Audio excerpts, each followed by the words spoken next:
ఆత్మ సాక్షిగా చూస్తుంటే మనస్సు మన కళను సృష్టించింది. అలాగే శ్రీమన్నారాయణమూర్తి సాక్షిగా చూస్తుంటే జగన్మాయ ఈ సృష్టిని సృష్టించింది. ఇదే సృష్టి రహస్యం. ఇది వ్యష్టి, అది సమష్టి. ఒక్క దెబ్బలో తెలిపింది. మనం పడుకుని ఉండగా మనం మంచమే పడుకున్నామండి, ఆయన సముద్రంలో పడుకున్నాం. ఎక్కడైతే ఆయన మంచం అది. మనం 7x7, ఆయన మొత్తం ఆదిశేషుడు 1000x1000. ఏదైనా మంచమే. ఇంకా మనమేనయ్యా మనకి నిద్ర పట్టింది, ఆయనకి పాములు పడక నిద్ర పట్టదు. మనం మంచమే పడుకున్నాం, ఆయన ఆదిశేషుడి మీద పడుకున్నాడు. మన జీవితంలో మనం ఒక కళ కన్నాం, ఆయన ఒక కళ కన్నాడు. అది విశ్వం అనే కళ, మనది మన కళ. ఈ మన కళలో పాత్రలన్నీ మనమే ధరించినట్టే ఈ విశ్వంలో పాత్రలన్నీ ఆయనే ధరించాడు. అంచేత విశ్వం విష్ణువు. ఈ భావన ఎప్పటికీ ఉండాలి. ఇప్పుడు కూర్చొని చెబుతున్నప్పుడు నాకు ఉంటుంది, మీకు ఉంటుంది. ఇన్నాళ్ళ బట్టి అర్థం లేదు. ఒక్క దెబ్బలో చేశారు గరికిపాటివారు లేచాక దులిపారు. నువ్వు దులిపావు, అయిపోయింది మొత్తం. మళ్ళీ ఇంటికి వెళ్ళగానే కోళ్ళు, అత్తగారో, మామగారో, ఆ తోడలుడు ఎవడో నచ్చలేదు అనుకోండి, వీడు ఇంతే, ఆ పెంపకమే అంతా, మళ్ళీ అవతలకి వెళ్ళిపోయింది వ్యవహారం. అలా పెంపకం కూడా విష్ణువే కదా, ఆ కోళ్ళు కూడా విష్ణువే కదా, ఆ తోడళ్ళు కూడా విష్ణువే కదా, ఆ కుక్క కూడా విష్ణువే కదా, ఎందుకు తిడుతున్నావు? ఇదే బుద్ధి. వింటున్నప్పుడు బాగానే ఉంటుంది. దీన్ని పురాణ వైరాగ్యం అంటారు. పురాణం వింటున్నప్పుడు అంత జ్ఞానుడే శంకరాచార్య ఎవడికి సరిపోవడం ఇందులో. మరి ఇంటికి వెళ్ళగానే అంత వంకరాచార్యే. అందుకని మరి ఎందుకు అవుతుందో కూడా గమనించండి దయచేసి. విశ్లేషణ. మనకి ఇష్టం లేదు సమస్యది. ఈ జ్ఞానంలో ఉండడం మనకి ఇష్టం లేదు. ఈ పట్టించుకున్న తేనె, బంక, జిగురు, ఆమదం ఉందే, దాన్ని వదలడం మనకి ఇష్టం లేదు. ఈ భార్య పిల్లలు కావాలి, ఈ భర్త కావాలి, ఈ బంధాలు కావాలి, ఈ డబ్బులు కావాలి, ఈ వైభవాలు కావాలి, ఈ బంగారం కావాలి, ఈ ధనకనక వస్తు వాహనాలు కావాలి అని మనస్సు పిచ్చి తపన పడుతుంది. అవి పడుతున్నంతకాలం దేవుడు దొరకడు.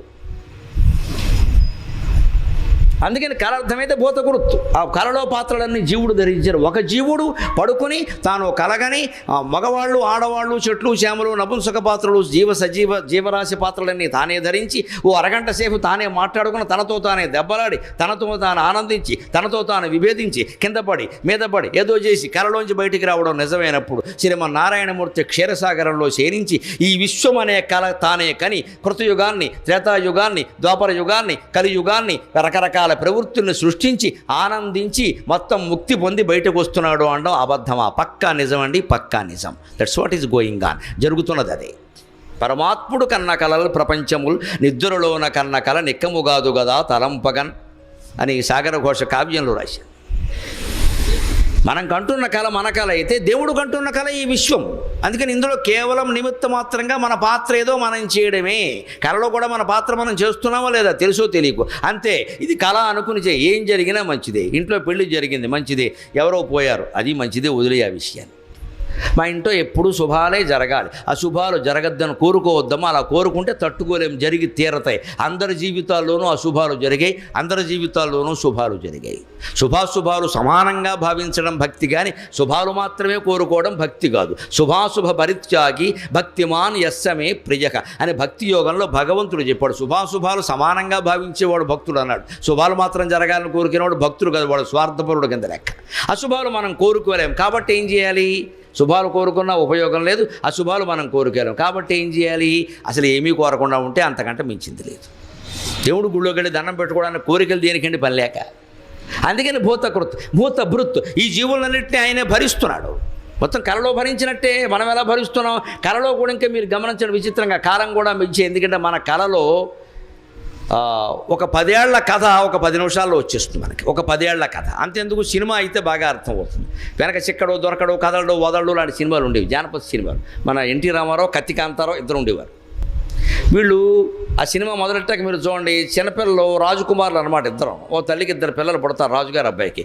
అప్పుడు రాజనాలు ఉంటాడు పక్క రాజ్యం వాడు దాడి చేస్తాడు. వాడే కదా వెళ్ళనప్పుడు దాడి చేస్తే ఈ రాజుగారు చచ్చిపోతాడు. ఈ గర్భిణీ స్త్రీ పారిపోతుంది, పాపం ఎక్కడ తీసుకెళ్ళిపోతారు కదా. అలాగే ఈ తల్లి పిల్లలు వీళ్ళిద్దరూ మట్టిలో గొడుక్కేలు ఆడుకుంటూ ఉంటారు. చిన్న రామారావు, చిన్న కాంతారావు. ఇలా ఓ పావుగంట కథ నడుస్తుంది. వీళ్ళు అరణ్యంలోకి వెళ్ళడం, వాళ్ళని ఎవరో ఋషో ఎవరో గిరిజనులు ఎవరో చూడడం, పెంచడం, అక్కడేమో వీడు ఏదో ఏడవడం, వాళ్ళు ఏదో అంటూ ఉండడం, పాపం రాజు కొడుకులమ్మ ఇలా అయిపోయారన్నాం. ఇదంతా ఓ పావుగంట అవగానే కాస్త కొంచెం ఓ పావుగంట గడిచాక ఈ చిన్న రామారావు, చిన్న కాంతారావు కలిసి 2 కత్తులెట్టి సరదాగా ఫైటింగ్ చేస్తారు, నేర్పుతూ ఉంటారు అనమాట. ఆ ఫైటింగ్ జరుగుతుండగా పెద్ద రామారావు, పెద్ద కాంతారావు అయిపోతారు. మనం ఎంత అజ్ఞానం అండి. పావుగంటలో పెద్ద రామారావు ఎలా వచ్చాడు? ఇది అర్థమైతే జీవితం అర్థమవుతుంది, విష్ణు సహస్రం కూడా అర్థమవుతుంది. ఇది ఉదాహరణ. సినిమాలు మాట్లాడొద్దంటే సినిమాలు మాట్లాడితేనే అర్థమవుతుంది. పావు గంటలో చిన్న రామారావు పెద్ద రామారావు ఎలా అయ్యాడు, పావు గంటలో చిన్న కాంతారావు పెద్ద కాంతారావు ఎలా అయ్యాడు. నువ్వు ఎలా నమ్ముతున్నావు? 150 రూపాయలు ఎలా ఇచ్చావు? బుద్ధి లేదా? పైగా నేల టికెట్లో 40 పైసలు పెట్టి కూర్చుని ఓ పక్కన ఉమ్ములేస్తున్నా సరే భలే చేసాడు భలే చేసాడు అని చూసేసేవే. అంత కాల అంత సినిమా నీకు తెలుసుండి సినిమా మన ఎదురుగా నడుస్తుంటే అది మాయని తెలుసుండి అది నిజమనే అనుభూతి మనం పొందుతున్నామా లేదా? ఆ 3 గంటల పాటు అప్పుడు 40 పైసలకి 3 గంటలు చూపించారు. ఇప్పుడు 150 రూపాయలకి 2.5 గంటలే చూపిస్తున్నారు. అది కూడా అన్యాయమే. ఇంకో అరగంట పెంచాలి కనీసం. ఇప్పుడు సమయం తగ్గింది, డబ్బులు పెరిగాయి. మధ్యలో పాప్కార్న్ ఒకటి మనకి 150 రూపాయలు, అదో డబ్బా. హైదరాబాద్లో అది కూడా పడుతున్నాం మేము. మల్టీప్లెక్స్ పాప్కార్న్ అంటే తెలుగులో పాప కారణం, మన పాపాలకు అదే కారణం. ఇప్పుడు కూర్చుని తింటూ ఉంటాడు ఇంతలా అయ్యేలాగా. ఇది మన కళ్ళెదురుగా తెర మీద ఇది మాయా అని తెలుసుండు మనం ఎంత బాగా ఎంత బాగుందో. ఓ కన్నీళ్లు ఖర్చుస్తున్నాం, రుమాలు కూడా తడిసిపోతున్నాయి కొంతమందికి. ఎలా అద్దెసు పాపం హీరో గారు అమ్మాయిని ఏం కంగారు పడకమ్మా, తెలుగు సినిమా ఖచ్చితంగా హీరో బతుకుతాడు, నువ్వు ఏడవక. ఏమి ఇంగ్లీష్ సినిమా కాదు, హాలీవుడ్ మూవీ కాదు. సహజంగా ఉండడానికి, అసహజంగా ఉండడమే తెలుగు సినిమా లక్షణం. ఆ కాసేపట్లో ఇంత కంగారు పడిపోతున్నాం మనం. దానికోసం కోట్లు ఖర్చు పెడుతున్న వాళ్ళు కోటీశ్వరులు అయిపోయారు. ఇది మాయా. లేకపోతే చిన్న రామారావు పావు గంటల పెద్ద రామారావు ఎలా అయ్యాడు? పావు గంటలో అయ్యాడంటే నువ్వు ఎలా నమ్ముతావు? 15 ఏళ్ళు గడిచిందని నువ్వు నమ్ముతున్నావా లేదా? 15 నిమిషాలు 15 ఏళ్ళు అవుతాయండి. అంచేత కళలు అవుతాయి. కాలం మిథ్య. నీ భావన 15 ఏళ్ళుగా ఉంది కాబట్టి అది 15 ఏళ్ళులా నీకు అనిపించింది. వాస్తవంగా గడిచింది సినిమా రీలు ప్రకారం 15 నిమిషాలే. సినిమా రీలు ప్రకారం 15 నిమిషాలు అయితే నువ్వు 15 ఏళ్ళు ఎలా అనుకుంటున్నావు? నీ భావన 15 ఏళ్ళుగా ఉంది. అంచేతను సృష్టిలో భేదం లేదు, నీ దృష్టిలో భేదం తప్ప. శంకరాచార్య చెప్పిన మాట. నీ దృష్టి ఎంత పెంచుకుంటే అంత పెరుగుతావు, ఎంత తగ్గించుకుంటే అంత తగ్గుతావు. అంచేత భూతకృత్ భావక అన్ని భావాలు ఆయనే.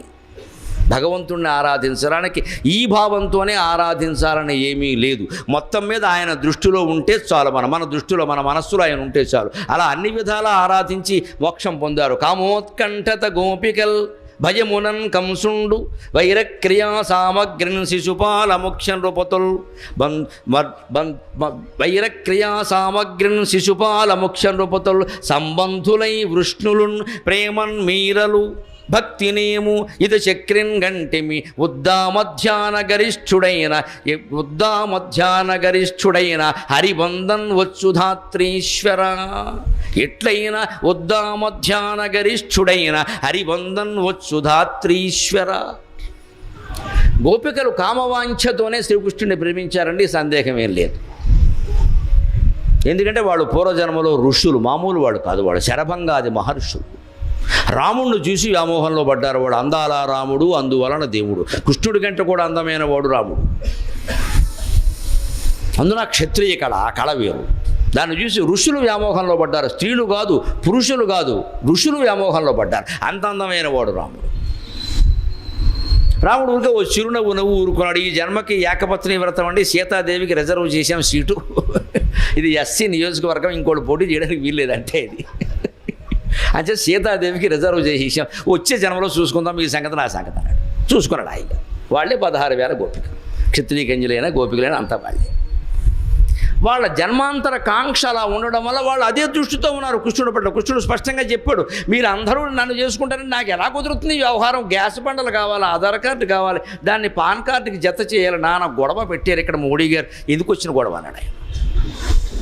అబ్బాయి అవన్నీ మేమే చూసుకుంటాం, నువ్వు అలా కూర్చోమన్నాడు. అలా చూసుకుంటామంటే మనం కూడా చేసుకోవచ్చు. 5-6 పెళ్ళిళ్ళు చూసుకోరు కాబట్టి చేసుకోలేదు అని మనం ఇద్దప్పుడు అడుగుతాడు. ఏకాదశి అధ్యాయంలో 8 మందితో కాపురం చేస్తున్నావా, ఎలా చేస్తున్నావు అన్నాడు. నేను చేయడం ఏంటి, వాళ్ళే చేస్తున్నారు అన్నాడు ఆయన. అది శ్రీకృష్ణుడు జవాబు. పైగా ఉద్ధవా, నువ్వు కూడా నిశ్చింతగా ఉండాలంటే ఓ పని చేయవయ్యా జీవితంలో అన్నాడు. ఏమిటో తెలుసా? అందరినీ ప్రేమించుము, ఎవరి యందు ఆసక్తి చూపించకము అన్నాడు. అది వేదాంత రహస్యం. అది వేదాంత రహస్యం. మనం అక్కడే దెబ్బతింటాం. ఉంటే ఇంకోటి తినగానే నాకు బొబ్బట్లు చాలా ఇష్టం అని నాబోటిగాడు ప్రకటించాడు అనుకో, జీవితం అంతా బొబ్బట్లే తినాలి. ఎందుకంటే ఆయనకి బొబ్బట్లు ఇష్టం, ఆయనకి బొబ్బట్లు ఇష్టం అనే విషయం ప్రచారం అయితే ఎవరింటికి వెళ్ళినా బొబ్బట్లు పెడతారు, తినలేక చచ్చిపోతారు ఇక్కడ. నేను పొరపాటుని ప్రకటించి ఇబ్బంది పడ్డా. 2-3 ప్రవచనాల్లో అట్టికాయ వేపుడు వంకాయ పచ్చడి అన్నా. నాకేవో అవి ఇష్టం కొంచెం. అవి చెప్పినందుకు ఏమైందంటే, నేను కింద సంవత్సరం చూశానండి, ఏడాదిలో నేను బయట ప్రవచనాలు చెప్పిన ఒక 100-150 ఉన్నాయి. 150 అట్టికాయ వేపుడు, 150 వంకాయ పచ్చళ్ళు తిన్నాను నేను. విసిగెత్తిపోయింది ప్రాణం. పైగా నాకు అవి ఇష్టం కావడం వల్ల ఇంటికి వెళ్ళాక ఆవిడ కూడా అవే పెట్టింది. ఈ నువ్వు ఇవే పెడితే నేను బతకాల వద్దా అన్నాను. మరి మీరు ఎందుకు చెప్పారండి అవి? మనం చెప్పకుండా ఉండలేం. మనం ఏం చేస్తాం, మన బలహీనత మంది చెప్పేయడం అలవాటు. మందంతా ఓపెన్ యూనివర్సిటీ. నేనే ఇబ్బంది పడ్డాను చెప్పి అవి బాబు చెప్పకూడదు ఇలాంటివి. ఇంక వెరైటీ లేదు జీవితం. నా బతుకంతా అరటికాయ వేపుడు, వంకాయ పచ్చడి, ఇంకో పచ్చడి లేదు, ఇంకో వేపుడు లేదు. ఆయనకి ఇష్టం పైగా తట్టిడి వేపుడు వేసేయడం పట్టుకొచ్చి ఎవడు తింటాడు? ఇదే ఆసక్తి అంటే నాకు అర్థమైనప్పుడు ఏకాదశి స్కంధం చదివి మనం పొరపాటు చేసాం. అట్టికే వేపుడు మనం ప్రేమించాలి కానీ ఆసక్తి చూపించకూడదు. వేశారు, ఇష్టంగా తిను, నాకు ఇది ఇష్టం, నాకు ఇది ఉంటే ఇంకేం అక్కల, ఇదంతా ఓవర్ యాక్షన్ వద్దు. ఆ మాట చెప్పక. ఏవైనా అంతే, నగలు ఉన్నాయి పెట్టుకోవాలి, లేకపోతే దాని గురించి గొడవ వద్దు. అందరికీ ఉన్నాయి, నాకు లేవు. అందరికీ కడుపు నొప్పి కూడా ఉందమ్మా, నీకు లేదు. తెలుగులో సామెత, ఈ ఇంటి ఆవిడ ఈ వీధి ఆవిడ పట్టెడు పెట్టుకుంటే ఆ వీధి ఆవిడ ఉరిట్టుకుందట. ఈ వీధి ఆవిడ పట్టెడ పెట్టుకుందరు, మెడకు ఆభరణంగా పట్టెడా అంటారు, పెట్టుకుందరు. ఆవిడ నేను ఏదో పెట్టుకోవాలంటే ఉరిట్టుకుందట, ఇంకేం పెట్టుకోలేక. ఏమిటా పోలిక? ఆ వీధి ఆవిడ పెట్టుకుంటే నువ్వు పెట్టుకోవాలా? అంచేతన గోపికలు ఆ భావనతో ఉండడం వల్ల వాళ్ళు అలాగే సమీపించారు. జన్మాంతరమైనటువంటి విశేషం అండి, అంతకంటే ఏం చేయలేరు వాళ్ళు. ఆ జన్మ అటువంటిది అయినప్పుడు ఇంకో వాంఛ రాదండి. దానికి ఉపనిషత్తుల్లో చక్కని కథ ఉంటుంది. ఒక ఋషి సంధ్యావందనం చేస్తున్నట్ట. ఆయన చేతిలో ఒక ఎలకపిల్ల వచ్చింది. సంధ్యావందనం చేస్తే సాధారణంగా చేపపిల్ల వస్తుంది. ఇందుకు ఎలకపిల్ల వచ్చింది. ఆయన గ్రహస్థితి అలా ఉంది. ఆవిడ ఎలకపిల్ల వస్తే ఆయన చూసి జాలేసింది. పాపం కోపం వస్తుంది సాధారణంగా, రాలేదు, జాలేసింది. చూసి ఏమిటో ఎలకపిల్ల వచ్చింది అని ఆయనకు ఒక చిత్రమైన ఆలోచన వచ్చింది. కాస్త తపస్సులు అప్పటికి యోగ సిద్ధులు ఉన్నాయి ఆయన దగ్గర, అవి ఏవో ప్రదర్శించాలి, ఇది గొడవ ఇది. అందుకే నీకు చూసుకుని ఫోన్లే, నాకు పెళ్ళి లేదు, ఏమీ లేదు, పిల్లలు అసలే లేరు, ఈ ఎలకపిల్లని పెంచుకుందాం అని. ఎలకపిల్లని ఎలా పెంచుకుంటామని తన తపశ్శక్తి అంతా ఉపయోగించి ఈ ఎలక వెంటనే ఓ చిన్న పిల్లగా మారాలి, 3 ఏళ్ళ అమ్మాయిగా అనుకున్నాడు. ఎందుకంటే మళ్ళీ పాలు ఇవ్వడం కష్టం కదా, అందుకని 3 years పెట్టేది గేట్, గొడవలు అక్కడ పాలు ఇవ్వక్కలేదు. వెంటనే ఆ ఋషి సంకల్పం వల్ల ఆ అమ్మాయి 3 ఏళ్ళ అమ్మాయిగా మారిపోయింది. దానికి ఏదో ఎలకశ్రీ అని పేరెట్టి, పేరుకేముంది ఏదో పెట్టి ఆ పిల్లని ఇంటికి తీసుకెళ్ళారు. అక్కడ ఋష్యాశ్రమంలో కూడా మిగిలిన వాళ్ళు ఎవరో ఉన్నవాళ్ళు చూసి అవి పిల్ల బాగుందని చక్కగా పెంచారు. ఆ అమ్మాయి అలాగా నెమ్మదిగా 14-15 ఏళ్ళు పెరిగింది. ఈ ఋషిగారు చూసి నేను ఎలాగైనా అమ్మాయి చేయగలిగాను, ఎంత గొప్ప విషయం, భలే పనిచేసింది సిద్ధి అనుకున్నాడు. తర్వాత అమ్మాయి యుక్త వయస్సుకు వచ్చాక, అమ్మాయి నీకు పెళ్లి చేయాలి కదా, చేస్తే నాకు బాధ్యత అయిపోతుంది, అందుకని నీకెవరు వరుడు కావాలో చెప్పు, నిన్ను ఎలకని నేను మనిషిని చేశాను, నువ్వు తలుచుకుంటే నువ్వు కోరుకుంటే ఎవరినైనా తీసుకురాగలను నేను అంటే. ఆ అమ్మాయి ఉంది, నాన్నగారు అదేమిటి మీరే చెప్పారు కదా ఎలకని మనిషిని చేశారు నన్ను, నా బాగోగులు మీకు తెలియవా, నాకు ఎవరు తేవాలో నేను చెప్పాలా, మీ ఇష్టం అండి, మీరు ఎవరినంటే వారిని చేసుకుంటా. ఆయన సంతోషించారు. ఇంక పిల్లలు అలా అంటే తల్లిదండ్రులకు పరమానందంగా ఉంటుంది ఈ రోజుల్లో. అందుకని ఆయన వెంటనే మా అమ్మాయి నాకు పూర్తి స్వేచ్ఛ ఇచ్చింది కదా అని పైకి చూశాడు. అంతే సూర్యుడు కనపడ్డాడు. వెంటనే సూర్యుని తీసుకురామంటావా, అమిత తేజోవంతుడు అన్నాడు. వెంటనే అమ్మాయి ఉంది, సూర్యుడు చాలా గొప్పవాడే నాన్నగారు, కానీ ఓ మబ్బడ్డ వచ్చిందనుకోండి సూర్యుడు కనపడ్డావు, సూర్యుడి కంటే మబ్బే గొప్పది కదా, సూర్యుడిని ఆపేయగలుగుతుంది. దీని ఆలోచన అలా ఉంది. సూర్యుడిని ఆపేయగలుగుతుంది మేఘం, మబ్బు, సూర్యుడి కంటే మబ్బే గొప్పది కదా అంటే ఆయన ఆశ్చర్యపోయి, సరే పోన్లే మబ్బు అంటున్నావు కదా, మబ్బు అంటే నీకు ఇష్టమా, మేఘం అంటే మేఘాలన్నిటికీ అధిపతి ఇంద్రుడు, పోనీ మేఘనాథుడైన వాడు ఇంద్రుడు, ఆయన దమ్మంటావా అన్నట్ట. ఆ మబ్బుదేముందండి, మబ్బు గాలేస్తే మబ్బులు చెదిరిపోతాయి కదా, గాలే బలమైంది కదా మబ్బులకి మేఘాల కంటే ఎందుకు. దాని ఆలోచన విచిత్రంగా ఉంది. అది మేఘాల కంటే గాలి బలమైంది కదండి, గాలి వీస్తే మేఘాలు చెదిరిపోతున్నాయి కదా, ఓహో అలాగా, అయితే వాయుదేవుడు బలవంతుడు కదా, పోనీ వాయుదేవుడిని తెమ్మంటావా అన్నట్ట. వాయుదేవుంది నాన్నగారు, గట్టిగా పర్వతం అడ్డొచ్చిందంటే వాయువు ఆగిపోతుందండి, వాయువు కంటే పర్వతం గొప్పది కదా అంటే. పోనీ హిమవత్ పర్వతం ఖాళీగా ఉంది, వాడిని విసుగొచ్చింది నీకు సంబంధాలు చూడలేక అప్పుడే. అందుకని చివరికి అన్నాడు, పోనీ పర్వతం గొప్పది అంటున్నావు కదా, పర్వతం చాలా గొప్పది కదా, హిమవత్ పర్వతం ఖాళీగా ఉంది, పోనీ హిమవత్ పర్వతానికి ఇచ్చి నిన్ను పెళ్లి చేయాలంటే. పర్వతం గొప్పతనం ఏముందండి, ఒక 100 ఎలకలు కలిస్తే పర్వతానికి సైతం 100 కన్నాలు చేస్తున్నాయి కదా అన్నట్టు. వెంటనే ఈయనకి జ్ఞానోదయమై, దీని ఎలక బుద్ధి పోలేదురా ఎంత చేసినా సరే అని చెప్పి వెంటనే దాన్ని ఎలక కింద మార్చి తీసుకెళ్ళి కన్నంలో వదిలేసాడు. అంతే మాంగళ్యందందునానేన మమ జీవన హేతునా కంటే భద్రామ ఎలకేత్వం జీవ శరదాం శతం అన్నాడు ఆయన. సంత వదిలిపోయింది అన్నాడు. ఇదే జన్మాంతర సంస్కారం అంటే. ఆ బుద్ధి మారదు, అది మనం ఎంత ప్రయత్నించినా ఒకటి. అంతే దాని ఎలక బుద్ధి. లేకపోతే దానికి సూర్యుడు కంటే, వాయుదేవుడు కంటే, ఇంద్రుడు కంటే, పర్వతం కంటే ఎలక గొప్పది అనిపించినట్టు దాని జాతకమేది, దాని బుద్ధి అది. ఆ ఎలక జన్మలో ఉండేది పొందవలసినవి కొన్ని ఉన్నాయి. ఈ ఋషి ఏం చేశాడు, యోగ సిద్ధుల కారణంగా ఆ జన్మ తప్పిద్దామని చూశాడు. అది తప్పిస్తే కుదరదు, విధి విలాసం అది మళ్ళీ ఎలకైపోవాల్సిందే. ఈయనకి శని ఎప్పుడు వదిలిపోయిందంటే దాని ఎలక్కనలో బారేసే వదిలిపోయింది. అందుకే ఏ భావంతో మనం ఉంటామో ఆ భావమే వచ్చే జన్మకు కూడా కారణమైపోతుంది. అందుకే అభావ స్థితి, భావాతీత ధ్యానం అంటారు. దాన్ని అభ్యాసం చేయాలి. ఏ భావము లేకుండా ముందు ఒక నామం మీద మనం ఏకాగ్రంగా మనస్సును పెడితే తర్వాత ఆ నామాన్ని కూడా తీసేయచ్చు. దాన్ని నిర్వికల్ప ధ్యానం అంటారు, భావాతీత ధ్యానం అంటారు. అనేక రకాల ధ్యానాలు చేసామనుకోండి, కాసేపు అది కాసేపు ఇదిను, అవన్నీ మనస్సులో పేరుకుంటే మళ్ళీ ఎక్కువ తక్కువలు పోలికలు కూడా వచ్చేస్తాయి. శివుడు గొప్పవాడా, రాముడు గొప్పవాడా, ఇంతకాలం చేసినా ఏమీ మంచి జరగలేదంటే నమశివాయ వల్ల ఉపయోగం లేకపోతే నమో నారాయణ వల్ల కూడా ఉపయోగం ఏముండదు. దీనివల్ల ఉంటే దానివల్ల అంచేది గోపికల ఆభావంతో సేవించిన కంసుడు భయంతో సేవించాడు నిరంతరం. తిరుగుచు కుడుచుచు లేచుచు అరుగుచు కూర్చొనుచు లేచుచు అనవరతంబున్ హరి తలచి జగమా హరిమయముగచు కంసుడు ఆరని అలుకన్. తింటున్నా సరే, కూర్చున్నా సరే, లేస్తున్నా సరే, ఏ పని చేస్తున్నా సరే కృష్ణుడు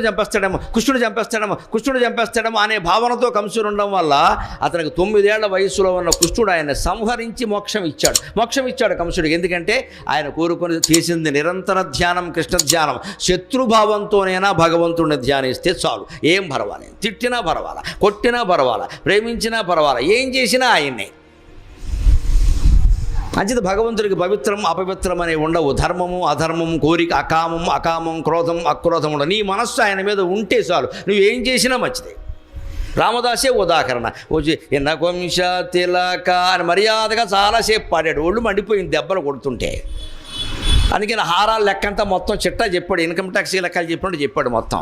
లక్ష్మణునకు జయిస్తి పచ్చాల పతకము, ఆ పతకమునకు బట్టి 10,000 వరాగాలు. సీతమ్మకు జయిస్తి చింతాకు పతకము, ఆ పతకమునకు బట్టి 10,000 వరాగాలు. ఎవడబ్బా సొమ్మని కులుకూచు తిరిగేవు అని ఒళ్ళు మండి అన్నాడు. మొత్తం చేయించిన లెక్కంతా చిట్టా ఖర్చులు రసీదులు సహా పెట్టేసి అక్కడ మీ ఆవిడికి చేయించా, మీ తమ్ముడికి చేయించా, నాకేం బాకీయా, మీరు నాకు కొడుక కోళ్ళ, నేను ఎందుకు చేయించాలి అని స్పష్టంగా మీ మామ జనక మహారాజు చేయించానా అన్నాడు. మీ నాన్న దశరథుడు చేయించాడా, మీ మామ జనక మహారాజు చేయించాడా, నేను ఇక్కడ ఏదో భద్రాచలం తహసీల్దార్గా ఉంటే నా చేత మొత్తం అన్నీ కొట్టేశారు మీరు. ఇవన్నీ చేయించేసుకుని నేనేమో జైల్లో వాళ్ళు దెబ్బలు కొడుతుంటే కాపాడడానికి రావే అని డిమాండ్ చేశాడమ్మా రామదాసు. అంతటి భక్తులం కావాలి మనం, అంతటి భక్తులం కావాలి. ఎవడబ్బ సొమ్మని కొలుకుచి తిరిగేవు అన్నవాడు వెంటనే పాపం అయ్యో ఏమనుకుంటాడో అని ఈ అబ్బా తిట్టి తీనని ఆయాసపడబోకు, ఈ దెబ్బల కొర్వలేక అబ్బా తిట్టి తీనయ్యా రామచంద్ర. తిట్టానని అనుకోకయ్యా, దెబ్బలు కొడుతుంటే ఏం చేయమంటావే, మరి దెబ్బలు తగలకుండా ఉంటే మరి ప్రహ్లాదుడికి తగలలేదు, నాకు తగులుతున్నాయి ఏం చేయమంటావని. ప్రహ్లాదుడు ఎందుకు ఏడవలేదు, వాడికి తగలలేదు, నాకు తగులుతూనే మరి వాచిపోతుంటే ఏం చేయమంటావు. దేవుడు నడలేడని అనుమానం కూడా అవుతుంది, దెబ్బలు మాత్రం ఉన్నాయి. దెబ్బకు చూడండి రాముడు చేసిన పని, ఈయన దర్శనానికి తగినంత జ్ఞానం ఈయన పొందలేదు, మొహమాటం లేదు నాకు చెప్పడానికి. ఎందుకంటే తహసీల్దారుగా ఉన్నవాడు ప్రజల సొమ్ముని అధిపతి రాజు ఆజ్ఞ ప్రకారం వినియోగం చేయాలి, కానీ నీ ఇష్టం వచ్చినట్టు నువ్వు దేవాలయాలకు ఖర్చు పెట్టకూడదు. చట్టం చట్టమే. అందులో ఆయన నమ్మింది రామచంద్రమూర్తిని. రామచంద్రుడు రాజు, పరిపాలకుడు ఎప్పుడు పరిపాలనా ధర్మాన్ని పాటించాలి. అందుకని ఒక పరిపాలకుడుగా ఆలోచించాడు, తానీషా ఆలోచించినట్టే. తప్పే ఉంది, నేనైనా సరే ప్రజల దగ్గర వసూలు చేసిన పన్నును నా రాజ్యంలో, కోసల రాజ్యంలో నాకు ఇవ్వాలి, కానీ వసూలు చేసిన అధికారి వాడి ఇష్టం వచ్చినట్టు ఖర్చు పెట్టి నేను వినాయక నవరాత్రులకు వేసేసానంటే అలాగా నీ సొమ్ము వేసుకో, గవర్నమెంట్ సొమ్మేలా వేస్తావు. ఇది తప్పండి, ఇది నేరం, అది ఆయన చేసింది నేరం. కానీ ఆయన పాపం ఏం తినలేదు, భార్య పిల్లలకి పట్ల దేవుడికే పెట్టాడు. అందుకే దేవుడిని అడిగాడు బాకీ ఉన్నవాడిని. ఆయన ధర్మాన్ని రాముడు గ్రహించాడు, కానీ చేసింది తప్పు. అందుకని ఏం చేశాడు, శిక్ష దెబ్బలు పడుతూనే ఉన్నాయి. తానీషాక పట్టుకెళ్ళి నాణాలన్నీ ఇచ్చేసి వాడిని వదిలేయమని చెప్పాడు. అంటే బాకీ తీర్చేశాం, కానీ ఈయన కనపడలేదు. తానీషాకైనా కనపడ్డాడు ముస్లిం మహాప్రభువు, కానీ ఈయన కనపడలేదండి. అది భగవంతుడి యొక్క లక్షణం. అందులో తోకమే పక్క, తేడా ఉండదు. తానీషా అధర్మం చేయలేదు ఇక్కడ. తానీషా తిట్టడానికి వీళ్ళు తానీషా దుర్మార్గుడు కాదు. తానీషా బదుల్లో రామచంద్రమూర్తిన అలాగే చేస్తాడు. ఒక ప్రభుత్వ అధికారి ప్రజల దగ్గర వసూలు చేసిన సొమ్ముని ప్రభుత్వ ఖజానాకి జమ చేయాలి, కానీ తన ఇష్టం వచ్చిన వ్యవహారాల ఖర్చు పెట్టకూడదు. ఇవాళ రామదాసు దేవాలయం కోసం ఖర్చు పెట్టాడు, ఇంకొక ఆయన మా ఆవిడికి చేయించానంటాడు, వాడికి ఇష్టం అంటాడు. అదే కుదురుతుంది. అది చేసిన తప్పు. అందుకే అంతవరకు కనపడలేదు, దెబ్బలు కూడా పడేలా చేసాడు, అయినా ఆయనకు కనపడలేదు. తనిషకు కనపడి కళ్ళలో కనిపించాడు, అది కూడా ఇళ్ళలో కనపడే పుణ్యం వాడు చేసుకోవాలా. ఆ నాణ్యాలు ఇచ్చిపోయి ఇప్పటికీ భద్రాచలంలో ఆ నాణ్యాలు ఉన్నాయి. రామోజీ లక్ష్మోజీని ముద్రించి ఉన్నాయి. ఎంత ప్రత్యక్షమైన నిదర్శనం. ఎందుకు కనపడలేదు కూడా చేసింది పొరపాటు. ఆ తర్వాత అర్థమైంది రామదాస్ గది ధర్మం ప్రకారం ఎవరితో ఇంకా కుష్ఠుడో ఇంకెవరో అయితే విషయం. రాముడు పక్క, ధర్మం తప్పుడు ఆయన. పరిపాలన అంటే పరిపాలన, అది చరిత్ర. దాన్ని మనం అర్థం చేయ. ఈయన భక్తి కులంగా కాదండి, భక్తి కులంగా డబ్బు తీర్చాడు, ఈయన కనపడలేదు. ఇది భూతాత్మ భూతభావనక. ఏ భావంతో మనం ప్రేమించినా భగవంతుడు కనపడతాడు. కాసేపు తిట్టినా కాసేపు కన్నా పర్వాలేదు. అందుకే అన్ని భూతాలకి మనస్వరూపంలో ఉన్నది ఆయనే. భూతభావనక, అన్ని జీవుల రూపంలో ఉన్నది కూడా, ఇన్ని రూపాలు ధరించింది కూడా ఆయనే. ఈశాన ప్రాణద ప్రాణో జ్యేష్ఠ శ్రేష్ఠ ప్రజాపతికి హిరణ్యగర్భో భూగర్భో మాధవో మధుసూదనక. తర్వాత ఒక శ్లోకంలో అద్భుతంగా మంచి నామాలు వస్తున్నాయి. హిరణ్యగర్భ ఉపే ఈశాన ప్రాణద ప్రాణ. ఈశానక సమస్త లోకాల్ని నియమించి ఈశ్వరుడు ఆయనే. ప్రాణదక, ప్రాణదానం చేసేది ఆయనే. మన గజేంద్రుడి కథ ఉదాహరణ. మనకు ఆర్తి వచ్చింది, పక్కవాడిని పిలుద్దామా, ఫోన్ చేసి పిలుద్దామా, 108 వాడిని పిలుద్దామా, పిలుస్తామండి. మన కర్తవ్యం ఏదో మనం చేస్తాం. జరుగుతుందని లేదు కదండి. హరికృష్ణకి ప్రమాదం జరగగానే అంతకంటే ప్రభుత్వానికి దగ్గరవాడు ఎవరైనా ఉన్నాడా? మరి ఎందుకు కాపాడుకోలేకపోయారు? అంతే, అది లెక్కద. ఆ సమయానికి ఏం కుదరలే. మిగిలిన దగ్గర బతికారు, వెనకాల ఆశ్చర్యం. అంత ప్రమాదంలో వాడు బతకడం ఆశ్చర్యం. అది వాళ్ళకి ఆయుర్దాయం ఉంది, ఈయనకి లేదు. పైగా తెలుసుండో చేసే పనులు 160 కిలోమీటర్ల స్పీడ్లో వెళ్ళడం ఏమిటి, బెల్ట్ పెట్టుకోకపోవడం ఏమిటి. నాకు డ్రైవింగ్ బాగా అనుభవం. యమధర్మరాజుకి మన అందాన్ని మించిన అనుభవం ఉంది. వాడుకున్న అనుభవం ఎవరికీ లేదు ఇక్కడ. ఇవన్నీ పనిచేసే విషయాలకు. పైగా అంత జమీందారికి, అంత నటుడికి డ్రైవర్ సమస్య ఏమిటండి? ఎవడు రాడా? ఆయన సరదా, ఆ సరదా ప్రాణం తీసేసింది. ఇవాళ హైదరాబాద్లో మాట ఏమిటో తెలుసా? ఎవరన్నా డ్రైవర్ స్పీడ్గా పెడితే ఎక్కువ స్పీడ్ అంటలేదండి, హరికృష్ణ స్పీడ్ అంటున్నారండి. అదో జాతీయం అయిపోయింది అక్కడ హైదరాబాద్లో. హరికృష్ణ స్పీడ్లో పెడుతున్నావు జాగ్రత్త అంటున్నా, అదో ఉదాహరణ అయిపోయింది పాపం. అంటే హరికృష్ణ స్పీడ్ అంటే పోతావని. హై స్పీడ్ అంటలేదండి, హరికృష్ణ స్పీడ్ అంటున్నారండి. డ్రైవర్లు అలా మాట్లాడుకుంటున్నారు, చూశాను నేను. ఇది ఒక జాతీయం అయిపోయిందిరా అనుకున్నాను నేను. ఎంత దురదృష్టకరమైన ఘట్టం. కొడుకు అక్కడైనా, ఈయన అక్కడైనా, ఇంకో కొడుకు అక్కడే గాయాలు అవ్వడమా? ఈ విధి విలాసం చూస్తుంటే విచిత్రంగా లేదండి. ఎవరి ఆశలు వాళ్ళకు ఉంటాయి కదా, అన్ని వాళ్ళ ఆశలన్నీ పోయాయి కదా. అందుకని ప్రాణదక అంటే ఆ సమయంలో కూడా ఒకవేళ అలాగే ప్రమాదకరమైన పరిస్థితిలో ఉన్నా సరే భగవన్నామస్మరణ చేసి ఉంటే హరికృష్ణకి ఉత్తమ జన్మ ఖాయం, అందులో సందేహం ఏం లేదండి. అది ఆయన అంతరాత్మకు తెలియాలి, మనకు తెలియదు. చేశాడని బాగుంటాడని అనుకుందాం. మనమైనా గుర్తుపెట్టుకోవాల్సి అటువంటి ఉదాహరణ జరిగినప్పుడు చర్చించుకుని ఊరుకోవడం కాదు ఇక్కడ. అలాగే ఆ ప్రయాణంలో కూడా అదే ధ్యానం చేయండి. ఏ రైలు ఎక్కినా, ఏ బస్సు ఎక్కినా, ఎలా ఉన్నా సరే రైలు అందలేదు, కారులో పెడుతున్నావు, అందుతుందో అందదో అని అనుమానం ఉంది. అందుతుందంటావా అని మాటికి గడియారం చూసి డ్రైవర్ని కొంచెం ఇబ్బంది పెట్టారనుకో, వాడు స్టీరింగ్ ఇటు తిప్పుతాడు, రైలు అందదు. యమధర్మరాజు అందుతాడు.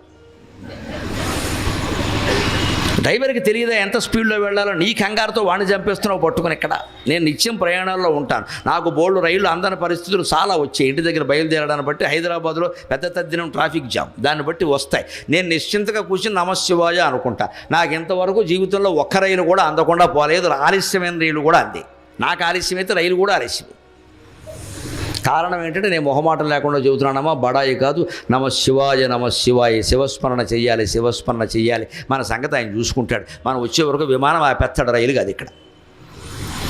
ఆ సమయంలో మనం ఏం చేస్తామంటే కంగారు పడిపోయి నాకు ఎప్పుడు అందదు ఏమిటో, ఎప్పుడు ఇంత ఈయన చెప్తే వినలేదని సర్దుతూ ఇప్పుడు మొగుడు పడడం కొట్టేసుకుంటారు. ఇక్కడ రైలు అక్కడే ఉంది. ఈ ఇద్దరిలో ఎవడూ భగవంతుడు స్మరించడు. ఆశ్చర్యం. నువ్వు కారిక్క కూర్చున్నావు అంతే, కూర్చో నిమిత్తం మాత్రం అంటే అంతే. రైలు ఎక్కడ ఉంది? స్టేషన్కి తీసుకెళ్ళడానికి కారు డ్రైవర్ ఉన్నాడు. నువ్వెందుకు కంగారు పడి వాడిని కంగారు పెడతావు? ఈ లోపు ఏమన్నా గుద్దేస్తాడు వాడు. మీరు అలా కంగారు పెడితే కష్టం సార్ అంటాడు. డ్రైవర్లు కంగారు పెడితే కష్టం. ఎందుకంటే వాడికి స్పీడ్ తెలుసునండి, కాస్త స్పీడ్గానే పెడతాడు, వెళ్ళనివ్వాలి. అంత నిశ్చింతగా ధ్యానం చేస్తే ప్రాణం కాపాడబడుతుంది ఈ స్మరణ కారణంగా. గజేంద్రుడు అలా ప్రాణం పోతుంటే 1000 సంవత్సరాలు యుద్ధం చేశాడు. పైగా ఉగ్రాచారం అంటే ఇంకా బాగా వినాయక చవితి ఆధారంగా అర్థమయ్యేలా చెబుతా. వినాయకుడి కోసం పెద్ద పందిరేస్తాం మనం. గుడి ఉన్న చోట వేరు, మామూలుగా పందిరేస్తారు. ఎక్కడ రోడ్డు మీద పందిరేస్తారు, పెద్ద విగ్రహాలు పెడతారు. కరెంటు కావాలి. ఏం చేస్తాం మనం వెంటనే? చాలా తెలివైన వాళ్ళం. ఎందుకంటే వైరింగ్ లాగి మీటర్లు పెట్టి ప్రభుత్వం పర్మిషన్ తీసుకుంటే చాలా పెద్ద వ్యవహారం అది. అందుకని శుభ్రంగా వెళ్ళి పోలు మించి వైర్లా లాగేసి వినాయకుడు తొండం కింద పెట్టేసి బల్బులు పెట్టేస్తాం. ఈ ఎమ్మెల్యేకి చెప్పేస్తాం, కాస్త చూసుకుంటా నీకెందుకు, ఇంకొంచెం 2 పెట్టుకోపోయావా, ఎందుకంటే ఆయన ఓట్లు కావాలి. డిపార్ట్మెంట్ నాశనం. దేవుడు పూజ ఏదో చేసేది, నువ్వు కరెంటు బిల్లు కట్టవా, దేవుడికి పూజ చేస్తావా, పైగా దేవుడి కోసం అంటే దేవుడి కోసం దొంగతనం చేస్తావా, దొంగతనం చేస్తే దేవుడు ఎందుకే. కానీ మీరు గమనించండి, అలా పోలుమించి వైరు లాగేసి వినాయకుడు తొండం కింద తెగబెట్టినా కూడా బల్బు వెలుగుతుంది. అదే ఉగ్రాచారం, ఫలిస్తుంది. కానీ తర్వాత ఇంకా వేరే విధంగా ఫలిస్తుంది. కొంచెం పందిట్లో కానీ ఆ తీగలో కానీ ఏదైనా తేడా వచ్చిందనుకో మొత్తం అంటుకుంటుంది. అదే ఉగ్రాచారం. అదే నువ్వు సక్రమంగా ప్రభుత్వం దగ్గర అనుమతి తీసుకుని కట్టవలసింది ఏదో కట్టి వైరింగ్ చేసుకుని మీటర్ పెట్టుకుని హిడెన్ వైరింగ్ చేసి దాన్ని పద్ధతిగా చేసేవరకు కరెంటు ఉంటే వెలుగుతుంది, లేకపోతే వెళ్ళదు. షార్ట్ సర్క్యూట్ రాదు. నువ్వు పోలు మించి వైరు లాగేసి తొండం కింద బల్బులు పెట్టావనుకో షార్ట్ సర్క్యూట్ వచ్చి మొత్తం పందిరి తగలబడిపోతుంది. వినాయక చవితి పందిట్లో ఘోరం ప్రమాదం. దేవుడు కూడా దయ చూడలేదు. దేవుడు నిన్ను వైరు లాగమని చెప్పాడా, దేవుడు తొండం కింద పెట్టమన్నాడా, దేవుడు బిల్లు ఎగ్గొట్టమన్నాడా? దేవుడిని ఎందుకు లాక్కొస్తారండి ప్రతిదానికి? నాకు అర్థం కాదు. మనం చేసేవన్నీ వెర్రిముఖం వేసుకుని ఆయన చూస్తుంటే మన బుద్ధి పాడైపోయి మనం 100 రకాలు చేసుకుంటామా? దీనికి దేవుడు దయ అంటే నువ్వు దొంగతనం చేసి కరెంటు లాగితే నిన్ను దేవుడు కాపాడాలా? దేవుడు ఉన్నది అందుక. మనమే వ్యాఖ్యానాలు అన్నిటికీ. 50 మంది ఎక్కాల్సిన బస్సును 100 మంది ఎక్కారు. ఏమైందండి? 60 మంది పోయారు. 60 మందిని కొండగట్టు ఆంజనేయ స్వామి ఎక్కమన్నాడా? అసలు మిమ్మల్ని కొండకు రమ్మన్నాడా ఆయన? దారి కాని దారిలో బస్సు వెయ్యమన్నాడా? అందులో కూడా విచిత్రం, నాకు ప్రత్యక్షంగా చూసిన వాళ్ళు చెప్పారండి. డ్రైవర్ బ్రేక్ వేసే చోట 20 మంది నుంచున్నట్టమ్మా, వాడు బ్రేక్ వెయ్యాలా వద్దా? బ్రేక్ ఫెయిల్ అవడానికి కారణం అది. బ్రేక్ పట్టుకుని వేసే చోట డ్రైవర్కి ఒక రాడ్ ఉంటుంది, ఇలాగ ఆర్టీసీ ఆ రాడ్డు పక్కనే 15-20 మంది నుంచున్నారండి. అలాగే ఏం కదా అన్న పోనీ, ఏమైంది? అందరూ పోయారు, వాడు కూడా పోయాడు. దేవుడు యాత్ర కడుతుంటే పోయారమ్మా, దేవుడు కూడా కాపాడు. మిమ్మల్ని అందరం యాత్ర చేయమని ఆయన చెప్పాడు. నోరు మూసుకుని ఇంట్లో పని చేసుకోండి అని చెబితే అమరనాథ్ దగ్గర నుంచి అంబాజీపేట వరకు మనమే వెళ్ళిపోతాం. ఏదైనా ప్రమాదం జరిగితే మాత్రం దేవుడి మీద తోసేస్తాం. ఎవడు వెళ్ళమన్నాడు నిన్ను? నీ ఇంట్లో దేవుడు ఉన్నాడరా, నీ ఒంట్లో దేవుడు ఉన్నారా, నీ ముందు నీ ప్రవర్తన సరిగ్గా చూసుకుని అబ్బే కుదరదు, నువ్వు అక్కడే ఉండి నేను వస్తా అంతే. ఈ అజ్ఞానం పోయే వరకు ఎవరికేం అర్థం కాదు. హిరణ్యకశిపుడు అదే అజ్ఞానం, ఉగ్రాచారం. తొందరగా కావాలి, తొందరగా కావాలి. ఇవాళ మన అందరికీ ఇదేనండి, తొందరగా రావాలండి, తొందరగా రావాలండి. లేకపోతే పెయిన్ కిల్లర్స్ ఎందుకు వస్తున్నాయండి వైద్య శాస్త్రంలో? ఏ డాక్టర్, బుద్ధి జ్ఞానం ఉన్న డాక్టర్ ఎవడు నిజంగా ఎంబీబీఎస్ చదివిన డాక్టర్ల పట్ల గౌరవంతో నేను మాట్లాడుతానండి. వాళ్ళంతటా వాళ్ళు పెయిన్ కిల్లర్లు చెప్పరండి, మన బాధపడలేకే చెప్తారండి వాళ్ళు. డాక్టర్ గారు తొందరగా తద్దారండి. ఐ కాంట్ బేర్ ఇంగ్లీష్ ఒకటి మాట్లాడతాడు వీడి సన్నాసి. ఇక్కడ ముందు ఇంగ్లీష్ కాంట్ బేర్. దానికి డాక్టర్ తట్టుకోలేక పోతే పోయింది వాడి ప్రాణం 4 పెయిన్ కిల్లర్లు దాచిపారేస్తాడు. ఏ తలనొప్పి కసేపు పడలేవు, నీ వల్ల నీ తలనొప్పి ఇంట్లో వాడు పడ్డంలా. వెంటనే తగ్గాలి. జ్వరం వస్తే వెంటనే తగ్గాలి, ఎందుకంటే పనులు లేకపోతాయి. దానికి ఏదో చెప్పేస్తే అది ఉగ్రాచారం. వైద్య శాస్త్రంలో పెయిన్ కిల్లర్స్ ఉగ్రాచారం. అలాగే తపస్సులో ఉగ్రాచారం. ఏ పని అయినా సరే దానికి పట్టవలసిన సమయం పడుతుంది. అది ముందే అవ్వాలనుకుంటున్నామంటే ఉగ్రాచారం. ఎన్ని రోజులు ఉండాలో? పంట పండాలంటే 6 నెలలు ఉండవలసిందేనమ్మా. 3 నెలల్లో పంట, 2 నెలల్లో పంట. ఆ తిన్నవాడు కూడా 3 నెలల్లోనే పోతాడు. దాంట్లో సారం ఏం లేదు అక్కడ. ఎందుకంటే ఇంకో పంట పండించే, ఇంకా వేలు సంపాదించే. ఇది ఇవన్నీ ఉగ్రాచారాలేనండి. కేవలం తపస్సులోనే ఉగ్రాచారాలు ఉండవు. ఇవాళ దేవతల పూజలు కూడా క్షుద్ర దేవతల పూజలు, ప్రత్యంగిర, ఉగ్ర ప్రత్యంగిర, స్పెల్లింగ్ రాయడం చేతకాన సన్నాసులు ప్రత్యంగిర ఉపాసన చేస్తున్నారు. ఇక్కడ మాట రాయడం చేత కావట్లేదు. టీవీ చూసి ఆశ్చర్యపోతున్నా. ప్రత్యంగిర మాట తప్పు రాసాడు వాడు ఉపాసన చేస్తాడట. మాట తెలియదు. ఆ దేవత వీడిని కరుణిస్తుందా, బిడిచి కొడుతుందా? ఉంటుందండి, ఫలితం ఉంటుంది. దాని ఫలితం తర్వాత తీవ్రంగా ఉంటాయి. ఉగ్రాచార దైత్యేంద్ర మూర్ధదిశోద్ధూత సధూమ హేతి పటలోదంచత్తపోవన్హికిన్.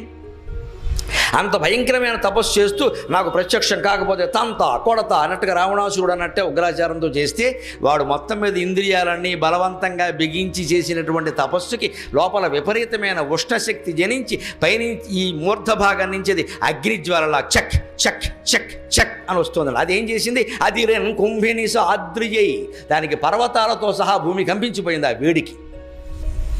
కలగనే డంభోనితులు, సముద్రాలన్నీ ఓదాంటో ఓడి పడిపోయాయి. హిందూ మహాసముద్రం, అరేబియా సముద్రంలో 2 కలిపి బంగాళాఖాతంలో కలిసిపోయి.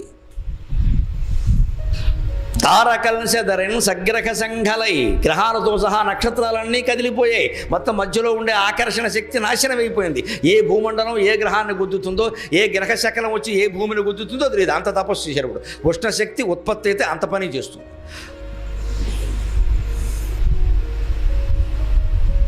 తారకంశధరన్ సగ్రహ సంఘలై దిశలు విచ్ఛిన్నంతలై మండే.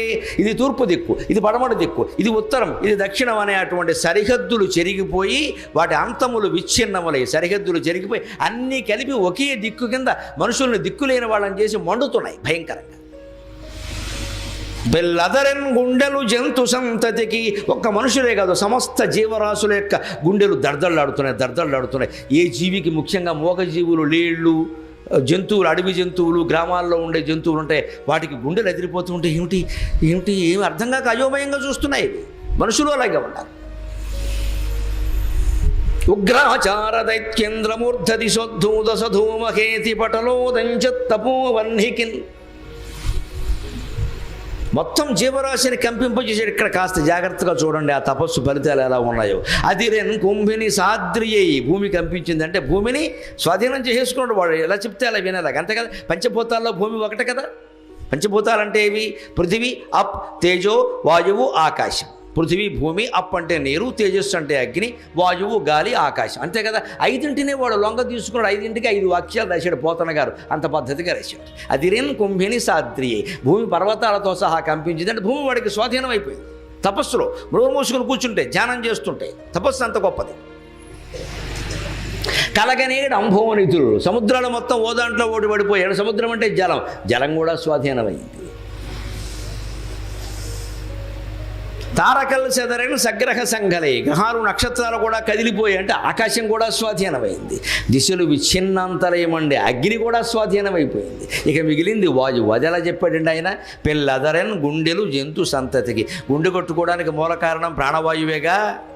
అందుకని గుండెలు ఎదురయ్యంటే ప్రాణవాయువు కూడా స్వాధీనమైంది. వీడు పంచభూతాలని స్వాధీనం చేసేసుకున్నాడు వీడికి తెలియకుండా. తపస్సు అంత గొప్పది, ఎలా చేసినా గొప్పదే. కానీ ఇలా చేస్తే ఫలితాలు ఎలా ఉంటాయి ఇప్పుడు చూడండి. సాత్విక మార్గంలో చేస్తే ఎలా ఉంటాయో ప్రహ్లాదుల ద్వారా తెలుసుకుంటాం. ఎలా చేస్తే ఫలితం ఎలా ఉంది?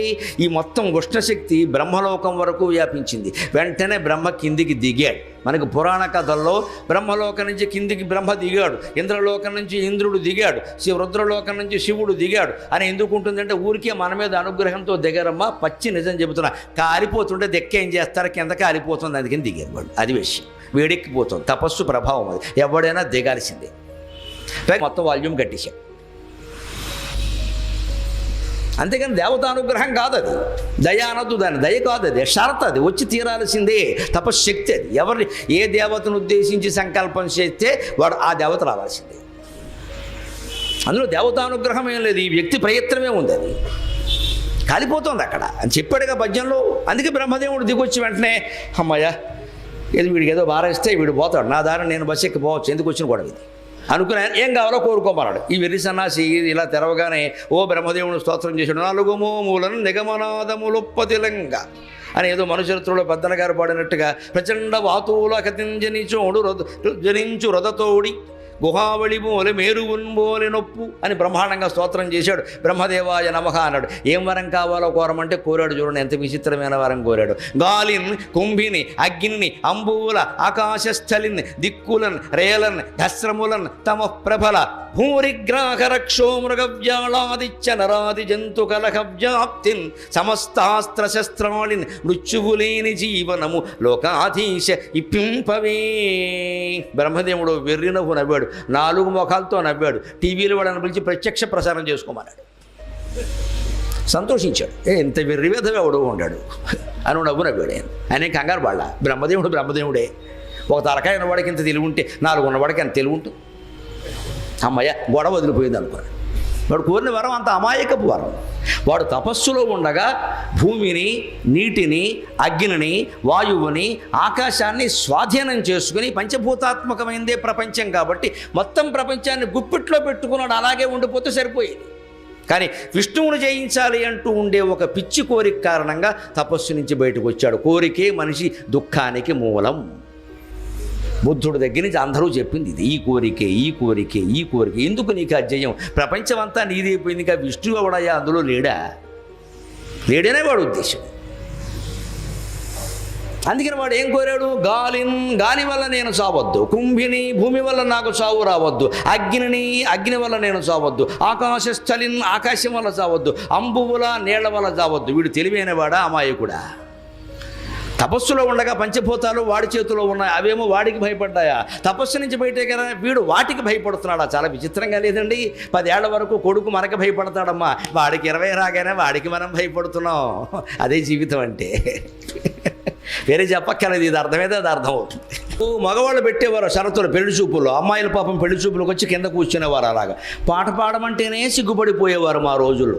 అలాంటి వాళ్ళని చేసుకున్నాం కాబట్టి కాపురాలు సుఖంగా చేసుకుంటున్నాం. ఇప్పుడు అలా కాదు, అమ్మాయి శుభ్రంగా సోఫాలో ఇలా లగ్గేసి కూర్చుంటుంది. అసలు ఇంతవరకు ఉంటుంది డ్రెస్, మనం ఏమీ చెప్పలేము, అన్నీ కనిపిస్తూనే ఉంటాయి. I do like this, why should I sing, you sing, అంతే. ఏంటి పాడేది నీకు పాట? పని లేక పెళ్ళి అయితే మొత్తం పాడతావు అని చెప్తుంది ముందే. ఇప్పుడు పాడించండి, ఎవరైనా పెళ్లి కూతురు తోలు తీసేస్తారు పట్టుకుని. పాడమంటావు నన్ను? ఎంబీబీఎస్ చదివాను నేను, ఏంటి పాట? మొత్తం మారిందా లేదా చక్రం గమనించి. ఇదివరకు మగపిల్లాడ తల్లిని అత్తగారు కోడంటరికమనవరు, ఇప్పుడు ఆడపిల్లల తల్లులే పెత్తనం చేస్తున్నారు. నమస్కారం. మా అమ్మ ఎలాగైతేనే వస్తుందండి, అన్నీ మిక్సీ, అన్నీ గ్రైండరు, మైక్రోవేవ్. ఎందుకంటే కాల్చుకు తినాలి మొగుండి, అందుకోసం మైక్రోవేవ్. మామూలుగా తింటే కుదరదు, కాల్చుకు తినాలి. కారు ఉండాలండి ఖచ్చితంగా, కారు మామూలు కారు కుదరదండి, BMW ఉండాలండి. అవును, లేకపోతే మా అమ్మాయి కాపురం చేయదండి. నువ్వు చేయకే, నువ్వు ముందు ఇవిడే చెప్పేస్తున్నా. చక్రం చూడండి, మనిషి జీవితంలో ఎలాగైతే ఒక కుటుంబంలో 10 ఏళ్ల వరకు కొడుకో కూతురు తండ్రికి భయపడితే వాళ్ళకి 20 ఏళ్ళు రాగానే తండ్రి భయపడినట్టే ఇదివరకు మగపిల్లల తల్లులు పెత్తనం చేస్తే ఇప్పుడు ఆడపిల్లల తల్లులు పెత్తనం చేస్తున్నారు. ఇదివరకు మగాడు షరతులు పెడితే ఇప్పుడు ఆడపిల్లలే పెడుతున్నారు షరతులు. సరిగ్గా చక్రం ఉండేది, ఇందులో ఏమో ఆశ్చర్యం లేదమ్మా. ఒకరు తక్కువని ఒకరు ఎక్కువని నేను మాట్లాడట్లా. విశ్వం విష్ణుకు చక్రం అలా తిరుగుతూ ఉంటుంది అంతే. మళ్ళీ కన్యాశుల్కం వచ్చి గురజాడ వారి నాటకం 9 గంటలు ప్రదర్శించినా మీరు ఆశ్చర్యపోవక్కలా. ఆడపిల్లల ముందే రిజర్వ్ చేసుకుంటారు, ఇక ముందు నుంచి డబ్బిస్తారు శుభ్రంగా. కడుపులో ఉండగానే ఆడపిల్లని తెలిస్తే ముందే ఇచ్చేస్తారు 10 లక్షలు. ఈ అమ్మాయి పెద్ద అయ్యాక మా అబ్బాయికి ఇవ్వాలి, లేకపోతే దొరకరు. ఎందుకు వచ్చింది ఎంత డిమాండ్, ఎంత పాపం? మనం చేసింది. ఒక 20 ఏళ్ళుగా దేశం మొత్తం మీద చేసిన పని ఏమిటంటే గర్భంలో ఉండగానే ఆడపిల్లని చంపేశాం. ఆ పాపమే ఇప్పుడు పీడిస్తుంది. ఆడపిల్లలు అంత భారం అయిపోయారు. ఇప్పుడు వాళ్ళు రెచ్చిపోతున్నారు. మరి తక్కువ ఉంది జంక్షన్, ఏం చేయమంటావు? వాడు చదువుకున్నారు, వాళ్ళు ఉద్యోగాలు చేస్తున్నారు. నీకు బానిసైపడి ఉండాల్సిన కర్మ వాళ్ళకి లేదు. ఇది అర్థమైతే అన్ని పురాణాలు అర్థమవుతాయి. అంతా మన జీవితంలోనే ఉందమ్మా. ఇది వదిలేసి మాట్లాడుకుంటే ఉపయోగమే లేదు ఇక్కడ. సరిగ్గా వీడు తపస్సు ఎలా ఉందంటే తపస్సులో ఉండగా వాటిని భయపెట్టాడు, బయటకు వచ్చాక వాటికి భయపడుతున్నాడు. అంచేత మనకి జీవితంలో ఎప్పుడూ తపస్సు, స్మర్తవ్యం, కర్తవ్యం, రెండే పనులు. మన కర్తవ్యం ఏదో మనం చేసి మిగిలిన సమయం అంతా భగవంతుడిని స్మరించుకుంటూ ఉండాలి. అప్పుడు మన జీవితంలో ప్రశాంతంగా ఉంటాం. నేను అందుకే చిత్తూరు రెసిడెన్సీలో ప్రశాంతంగా ఉన్నాను. నాకు ఇంకో పని లేదు. సాయంత్రం 6:30కు వచ్చి ఇక్కడికి మాట్లాడడం, 8:30, 9 వెళ్ళిపోవడం, మళ్ళీ ప్రశాంతంగా ఉండడం అంతే. పొద్దున్నే తణుకులో ఎవరింటికి వెడితే పాత పూజ చేస్తారు, ఎవరింటికి వెడితే కాస్త గిట్టుబాటు అవుతుంది, ఈ బేరాలు పెట్టుకుంటే తపస్సు లేదు ఇక్కడ, పతనమే. అది మనం వచ్చామెవరో కనపడకపోతే ఎలాగా, ఇవన్నీ పెట్టుకోకూడదండి. ఇంకా స్మర్తవ్యం, కర్తవ్యం. మనం ఎందుకు వచ్చాము? అందుకే ఒకరిద్దరు మా గుడికి రండి, మా గోశాలకి రండి. నేను రాను ఎక్కడికి, నేను పందిరి దగ్గరికి వస్తానంటే మీరు అక్కడికి రండి అని చెప్పాను, రాను. అలా వెళ్ళడం మొదలు పెట్టాం అనుకోండి, అందరూ పిలుస్తారు. ఇంకా అడుగుపెట్టడం పుణ్యం కదా మన దేశంలో, అందరూ పిలుస్తారు. ఇక అదే సరిపోతుంది. ఇంకా బజార్ మొత్తం ఇక్కడ బతుకు బజారే. అన్నీ తిరుగుతూ ఉండడం, అందరినీ ఆశీర్వదిస్తూ ఉండడం, మనం మట్టయిపోవడం ఇక్కడ. అంచితే పెట్టుకోకూడదు ఖచ్చితంగా. జనసాంగత్యం పనికిరాదు. నువ్వు ఏ పని మీద వచ్చో ఆ పని చూసుకో అంతే. నాకు అంతవరతో ఉన్న అత్యంత ఆత్మీయులు అవసరం ఉంటే నేనే వారికి ఫోన్ చేస్తాను, అది వేరే విషయం. అది అంటే జీవితంలో ఎక్కడైనా సరే మనం ఎవరైనా ఇదే దృష్టిలో పెట్టుకో. నీ పని ఏదో నువ్వు వచ్చే వ్యవసాయమా, ఉద్యోగమా, వ్యాపారమా, వచ్చే ఇంటికి వచ్చే స్నానం చేయి, ఒక చోట కూర్చో, సుఖంగా జపం చేసుకో. ఇక మళ్ళీ ఫోన్ ఊరికి స్మార్ట్ ఫోన్ తీసి పైకి కెలికి కిందకి కెలికి వాట్సాప్ చూసి ఎలా ఉందో అలాగే ఉందని ప్రపంచం. రోజు ఏం చూస్తావమ్మా అర్థం లేకుండా. దేనికి సమాధానం చెప్పకు. వాట్సాప్లో వచ్చింది కానీ ఫేస్బుక్లో ఉన్నది ఉంటారు, దేనికి సమాధానం చెప్పకు. 24 గంటల పాటు దేనికి సమాధానం చెప్పకపోతే మన్నాడు తగ్గిపోతాయి. ఓ ఏడాదికి మొత్తమే ఉండవు, ప్రశాంతంగా ఉంటాం. నాకేమిటో నలుగురితో మాట్లాడకపోతే తోచదు, అదో వ్యాధి, వెంటనే చికిత్స చేయించుకో. అది గొప్ప విషయం కాదు. అది నలుగురితో మాట్లాడకపోతే తోచదా? ఏమైనా చేపల బజారా ఇల్లంటే? ఎందుకు మాట్లాడాలి నువ్వు? అహంకారం, అది అహంకారం. నేను ఎంతసేపు ఏదో చెబుతూ ఉండాలి, వాళ్ళు విడుతూ ఉండాలి, వాళ్ళు చెబుతూ ఉండాలి, మళ్ళీ నేను విమర్శిస్తూ ఉండాలి, ఓ కొట్టేసుకోవాలి. అంతా అయిపోయిన తర్వాత ఏం చెప్పుకునే ఉందమ్మా ఉపయోగం? మరి ఎందుకు చెప్పావమ్మా 3 గంటలు ఎక్కడ సోది? ఇదేనండి జీవితం. జీవితాన్ని మనం భయపెట్టచ్చండి. దైవభక్తి ఉంటే, తపస్సు ఉంటే జీవితానికి మనం భయపడుతున్నాం బలహీనత వల్ల. మన మనస్సును మనం నిగ్రహించుకోలేక జీవితంలో ప్రతిదానికి భయపడుతున్నాం. మనం శుక్రవారం అంటే భయం, శనివారం దుర్ముహూర్తం అంటే భయం, శకునం అంటే భయం, బల్లిపాటు అంటే భయం, అన్నీ భయాలి. బల్లి పిల్లి పడ్డాన్ని బట్టి జీవితాలు ఉంటాయి. అజ్ఞానం కాకపోతే ఏదో గోడల్లో తిరిగే బల్లి ఎవడో ఒకటి మీద పడుతుంది, దానికో లెక్క. నీ మీద పడాలని ఏమైనా పడిందా, నేనేమైనా వరించిందా, కళ్యాణమాలేసి, దానికో పెద్ద శాస్త్రం ఎక్కడ. బల్లిపాటు ఫలితం ఉంటుంది. మొత్తం ప్రజలను అజ్ఞానంలో ముంచుతున్నారండి. బాగా గోడలో ఉంటుందండి, ఎక్కడొక్కడ పడుతుంది, అది పడదా, దాన్ని బట్టి ఫలితాలు ఉండబట్టండి. దరిద్రం అంతా ఎంత నికృష్టమైందా జీవితం. బల్లులను బట్టి, శకునాలను బట్టి, పిల్లులను బట్టి ఉండేంత హీనమైందా మనిషి జీవితం. నాకు అర్థం కాదు. ప్రజలను ఎక్కడికి తీసుకెడుతున్నాం మనం. మన ఆత్మచైతన్యం ఏముండదు. హిరణ్యకశిపుడు కథ చెబితే అర్థం కావట్లేదా? వాడు మొత్తం పంచభూతాలని భయపెట్టాడు, ఇప్పుడు వాటికి భయపడుతున్నాడు. అందుకే వాడు ఏం పోనా వాటి వరకు ఆగినా పర్వాలా. ఆకాశస్థలిన్ కుంభినన్ గాలిన్ కుంభిని అగ్నిని అంబువల ఆకాశస్థలిన్ దిక్కులన్నీ దిక్కులు ఎక్కడ ఉన్నాయండి? పంచభూతాలు లేకుండా దిక్కులకు భయపడుతున్నాడు. దిక్కుమాలని వాడైపోయాడు.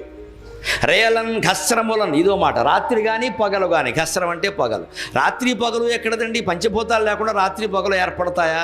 అందుకని రాత్రి పగలు అన్నాడు. పోని ఏదో అన్నాడు, విడిగా అనుకున్నాం. తర్వాత ఏమంటాడు? తమ ప్రభల, ఇదో పిచ్చి మాట. తమస్సు అంటే చీకట్లో ఉన్న ఎవరూ చంపొద్దు, ప్రభల అంటే వెలుగులో ఉన్న ఎవరూ చంపొద్దు. అమాయ కూడా పగలంటే వెలుగే కదా, రాత్రి అంటే చీకటే కదా. అంటే వాడి భయం ఎలా అయింది అంటే, ఏమో పగలు దుప్పటేసి చంపేస్తారేమో చీకట్లో. రాత్రి అంటే చీకటి, ఏమో పగలు రాత్రి లైట్లు వేసి చంపేస్తారేమో. భయం వ్యాపిస్తే మనిషి ఇలా ఉంటాడండి. తపస్సులో ఉండగా నిశ్చింతగా వాడు అందరినీ భయపెట్టాడు. అందులోంచి బయటికి రాగానే వాడు దానికి భయపడుతున్నాడు.